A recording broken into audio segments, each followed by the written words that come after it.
आज अपने किचन में देसी लहसुन पाउडर बनाने की रेसिपी तैयार की है। तो जिसमें ना लहसुन छीलना पड़ेगा, एक एक कली को छीलना बहुत ही मुश्किल होता है, ना आपको लहसुन छीलना पड़ेगा और ना ही इसको कटिंग करके ड्राई करना पड़ेगा, बल्कि बिल्कुल ये एक यूनिक और डिफरेंट तरीके से मैंने ये रेसिपी तैयार की है। तो मेरे साथ चलें मेरे किचन में और मैं आपसे ये रेसिपी शेयर करती हूँ कि मैंने ये रेसिपी बहुत ही अच्छी सी कैसे तैयार की है। और उसके रंग को दुराना अदा करते हुए अपना किचन ऑफिसल में आपको खुश आमदीद करते हैं और उम्मीद करते हैं आप सब लोग खैरियत से होंगे, ठीक ठाक होंगे। अल्लाह ताला हम सबको अपनी ज़ुबान में रखे, आमीन सुम्मा आमीन। तो जैसे कि आप देख रहे हैं मेरे सामने ये लहसुन मौजूद है। लहसुन से पाउडर बनाने का जो तरीका है वो आपसे शेयर करना है। बनाना इसका बहुत आसान है और आगे बड़ी ईद आ रही है, तो मैंने सोचा कि लहसुन का जो खालिद पाउडर है वो मैं घर पर तैयार कर लेती हूँ। मैं वैसे अक्सर मसाले जो है वो घर पे ही तैयार करती हूँ, क्योंकि जो बाहर से मसाले आते हैं वो इतने खालिश नहीं होते।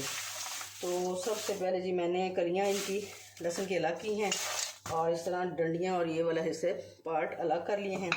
तो अब ये मज़ीद इसको ये देखें, ये आपको नज़र आ रहा होगा, ये देखिए ये छिलके वगैरह अलग कर लेते हैं।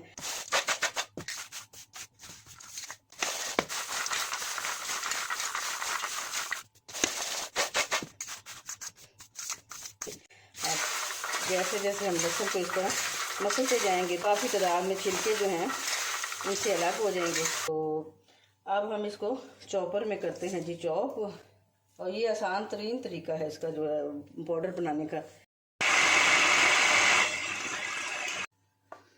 जी देखिए, बस इससे ज़्यादा हमने बारीक नहीं करना, क्योंकि ये बहुत बारीक था लहसुन। ये देसी लहसुन होता ही बारीक है और इसके एक एक का छिलका उतारना बहुत मुश्किल होता है। तो मुझे ये तरीका ज़्यादा आसान लगता है।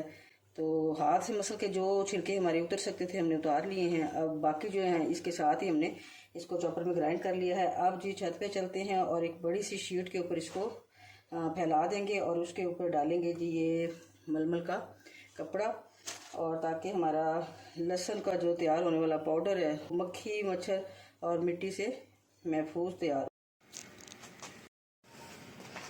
ये देखें जी, एक दिन की धूप लगवाने के बाद हमारा लहसुन जो है वो बहुत ही क्रिस्पी बहुत ही अच्छे तरीके से ये खुश्क हो चुका है। तो इसमें ये जो छिलके हैं इतने क्रिस्पी हो चुके हैं, ये देखें आसानी के साथ छिलके जो हैं वो अलग हो रहे हैं। तो छिलके मुकम्मल अलग करके फिर उसके बाद हम इसे ग्राइंड कर लेंगे। ये बिल्कुल आसान तरीका है और तेज़ तरीन तरीका है इसका पाउडर बनाने का। ये देखें, अब जिस हद तक हमने ये हाथ से मसल के उतार सकते थे वो उतर गए हैं। तो थोड़े बहुत जो इसमें रह गए हैं तो बाद में जब हम इसका पाउडर बना लेंगे तो छलनी की वजह से हम छान लेंगे।